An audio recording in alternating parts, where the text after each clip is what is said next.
Welcome back to Beer Brackets, everybody. Today we are diving back into the world of Trappist beers, and we couldn't be more excited about this because we're talking about a Trappist brewery, Alessandro, that we have not talked about on the channel yet. Well, we have, because you talked about their single, Westmalle single at one point, but we haven't done a full, proper Beer Brackets beer review like only we can do, diving deep into the brewery, learning about the history of the brewery, it's starting its beginnings, and of course, a beer legend. We're all about the beer legends, and I do have a very juicy beer legend for you, my friend, to do with Westmalle here. I can't wait to hear that, my friend, because I'm not aware of any, so that makes it even more exciting. Today, we could not be happier to finally be reviewing from the Westmalle Trappist Brewery their Trappist Dubbel.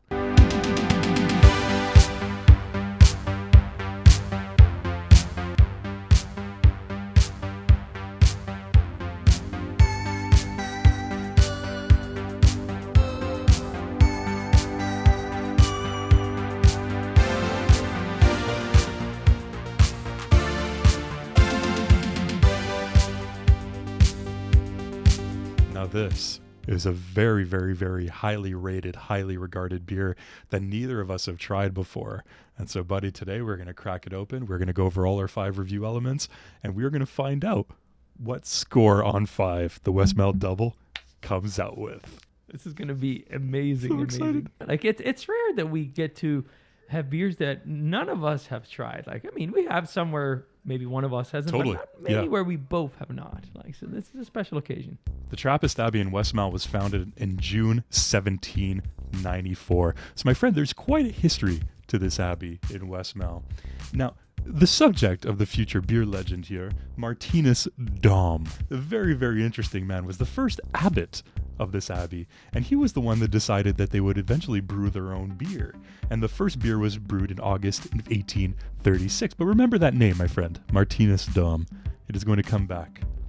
It's noted. So it was a priory to begin with, but when it received the status of an abbey, then they were free to drink more than just water on the grounds. And so he decided, Mr. Martinus Dom decided that they would start brewing beer, which was fantastic. What a great person. And they would drink it in the refectory.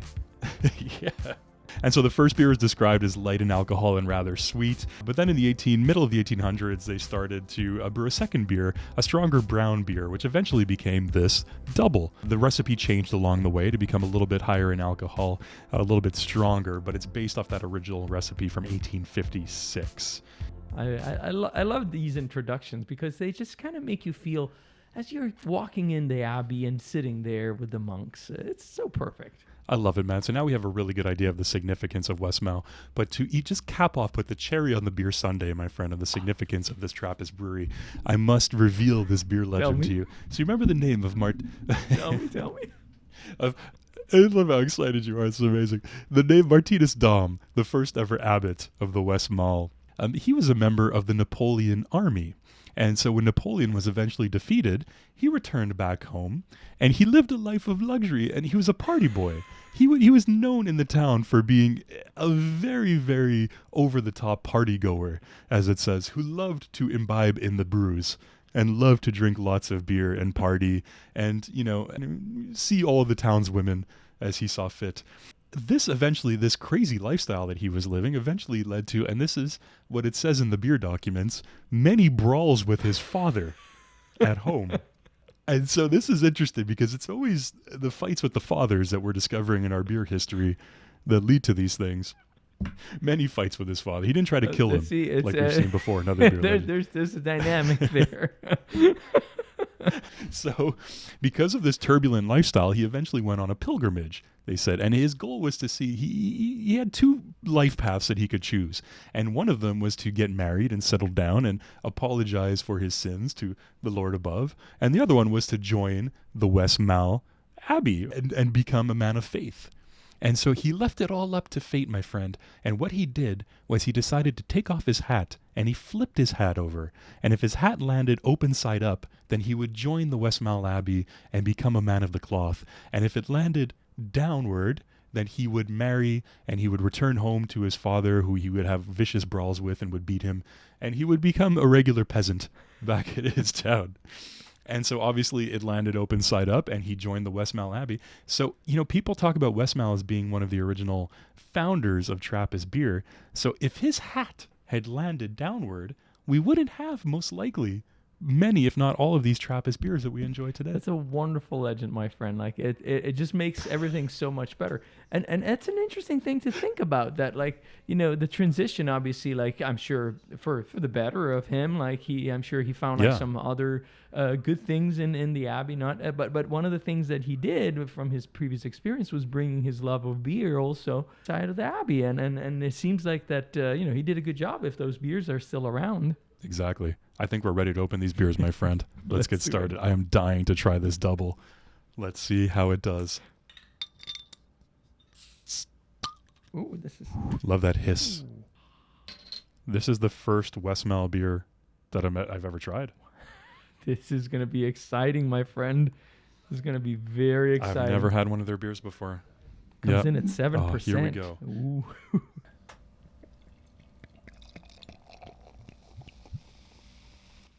Whoa, look at that head. You can hear it, that beer ASMR, the sizzling head. Can you hear the Belgian oceans, the beer oceans? Can you hear Martinez? I was going to ask, is that Martinez flipping, like talking? Flipping his hat or brawling with his father? I can hear it. It's an animated discussion. He's out way too late partaking in the ales. Cheers, buddy. To you, my friend. Aroma, cheers. To you. What do you think? Ooh, this is quite interesting. This is really interesting. See, we haven't had like a Trappist beer in a while. It's been a little while, yeah. It's always fascinating how... I just want to take a sip. Yeah. That, but also how complex and rich those aromas are. Yeah. In all of their, Oh, man, 100%, yeah. I mean, figs, prunes, almost like raisiny character on the edge, very estery. Like it has like a bit of that like banana clove component, but it's mostly like those like rich ripe fruits that I get with caramel all around it. It's so good. Caramel, yeah. I think I'm gonna start with a 3 here, my friend. Like I really like this. I want to just take a sip. Like it's a good sign. I'm so excited to be trying this one with you, man. This is so much fun. I agree. Like prunes, chocolate, caramel, but then that estery character that you talked about, I think that's what makes this unique and makes it stand apart from other beers of this nature, where there's that really strong kind of clove banana that's kind of sharp and cuts through. It's amazing. I always say a 3-on-3 aroma is one that captivates me and makes me just not be able to wait to go on for a sip, which is what this is doing. It is a 3-on-3 aroma for me as well to start off with, man. But cheers. Let's go in for that sip. Let me know what you think. Enjoy.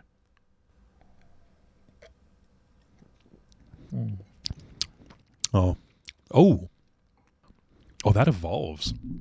Wow, that's quite the taste. I'm tempted to already start describing some of the other elements, but I'm gonna just take another little sip here and just describe the taste. I know, right? When you say the other elements, it's like the taste makes you want to talk about the finish. You're drawn to it. It's a good sign. The beauty of like, oh wow, that's quick.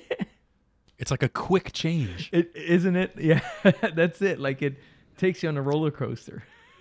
Whoa. Wow. This is a fascinating beer experience. I get a little bit of that like prune raisin character to start. Very fruit forward the first sip. Like as soon as you take a sip of it, but then it translates into this almost dried fruit character, almost like a walnut, like an almond, dry, like very exactly the driest fruit. Yeah.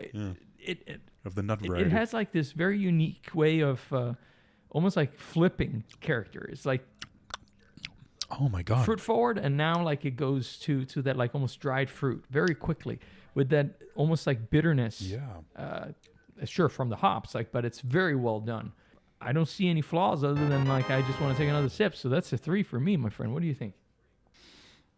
It's unbelievable. This is really hard to describe. I've never had a beer just like this one before. Like I said, it's super quick. You take a sip and you get all these tastes that rush to you, and then they're gone.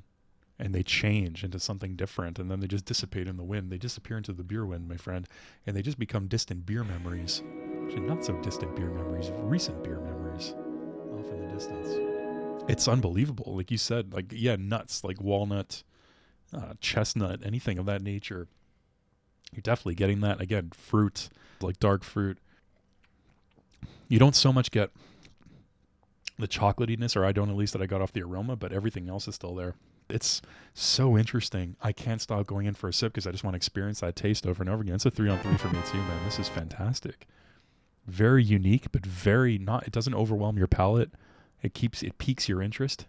It's fantastic. So now, buddy, the mouthfeel, we got to do a quick refresher. So far, perfect beer through 2 categories. Let's see if it can keep it up on the mouthfeel. Martinez knew exactly what he was doing. He knew exactly what he was doing in advising that this abbey start brewing beer and drinking it in their rectory. Oh my God, this beer's fantastic. This is so good. You know, not to, and we're going to talk about the mouthfeel, but I was trying to put my fingers on a note that I couldn't figure out what it was, like an aroma. Yeah. What do you got? For me, at least, is this, the binding element there is marzipan, like this. Oh. The strong almond Nice. kind of like character, but like surrounded by this sweetness. And it's that element that like runs through both the aroma and the taste. That's a good descriptor, marzipan. But speaking about like the mouthfeel, it is like very refreshing. It has like a good lively carbonation, not too much of oily stickiness. I think it's again like very well done. I particularly like how the bitterness kind of like cleanses your palate. I will say like I would like a tiny bit more of carbonation. I don't know if it's just like this specific bottle that I'm having. I think I'm gonna do it with 2.5, my friend. Like, I think it was very, very, very close to that 3. You're breaking the perfect beer streak. I know. I was excited. We haven't had a challenger for Guinness Draft in the Ultimate Beer Competition in so long. I thought maybe this one, through the 2 categories, might be a contender. But it's broken. It is broken. I'm sorry, Martinez. Like, I had to I had to break the streak. You got to be honest, my friend. You got to keep your beer honesty at 100. Like, I'm actually very impressed by the carbonation on this beer. It's very, very crisp. 1,000 little bubbles kind of exploding on your palate. And it just kind of fizzes away after. I haven't been impressed with Dubbels, to be completely honest with you, through my journey through Trappist beers. Like, even the Chimay Red that we reviewed, even though it's a masterfully brewed beer, it's obvious that the quality levels there just wasn't to my taste. Like, it's sort of like syrupy, sweet kind of beer, or even like the Pater 6 from St. Bernardus. It's not my favorite of their offerings. It's just a little bit too sweet for me. This one is sharp and refreshing and crisp, and the mouthfeel is very effervescent. It's very refreshing to drink. And it balances out that sweetness for me. For me, it's a 3-on-3 mouthfeel. I'm sticking with a perfect score all the way through. But now, buddy, we get to the finish. This is interesting. What do you think? Well, the finish, again, like ties in, the perfect knot there. Like, you have like this incredible initial experience, and then you transition into, this very unique state where for a moment you're not tasting anything. Like, it just like everything disappears. Like, and like you said, it seems to be gone in the distance.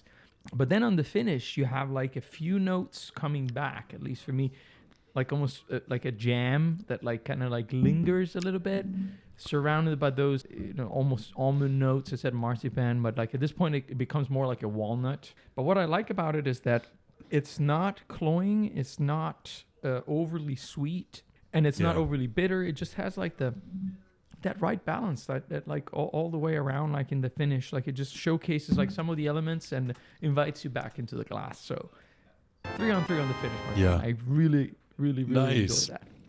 I mean, this is sort of maintaining that perfect beer experience for me all the way through. The finish is fantastic. The hop presence is there, but then it evolves, and I love that descriptor marzipan you use, that kind of like sweet almondy kind of flavor that's on there.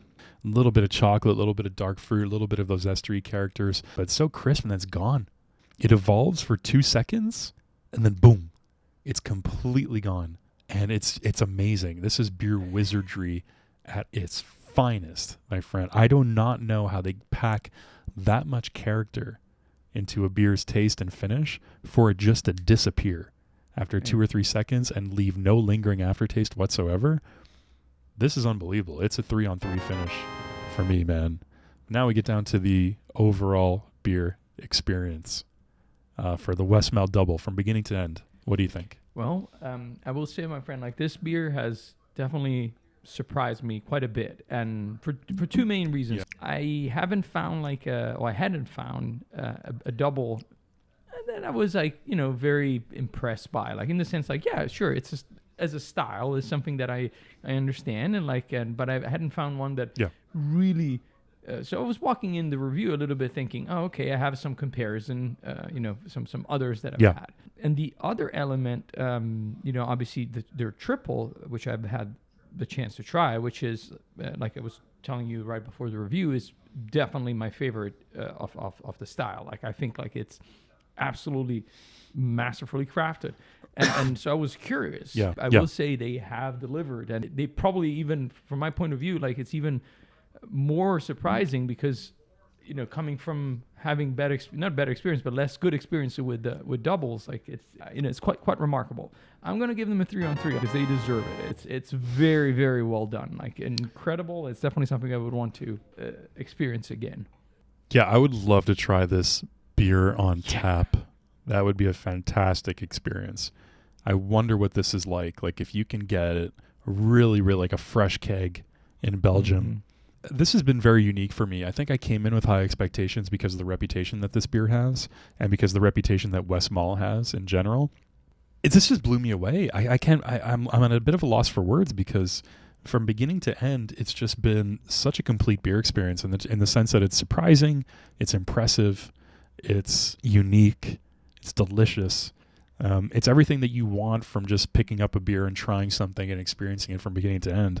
This is fantastic, my friend. I think this has a reputation for a reason. This is a 3-on-3 beer experience for me. It's a perfect beer for Joe. It is. But not a perfect beer for Alessandro. And so it is not a beer bracket's perfect beer. But it came close. Very close. This happened once before where you had a perfect beer, but it wasn't a perfect beer for me. But this hasn't happened in reverse like this. I think the first time this is a rare occasion. Like a perfect beer for you, but not for me. See, that's the beauty of this. Like, this is amazing. I know. So, I mean, obviously, calculating our final scores, for me, it's a 5-on-5 perfect beer. For Mr. Alessandro, it is a 4.83 on 5, which in our rating system is an outstanding beer.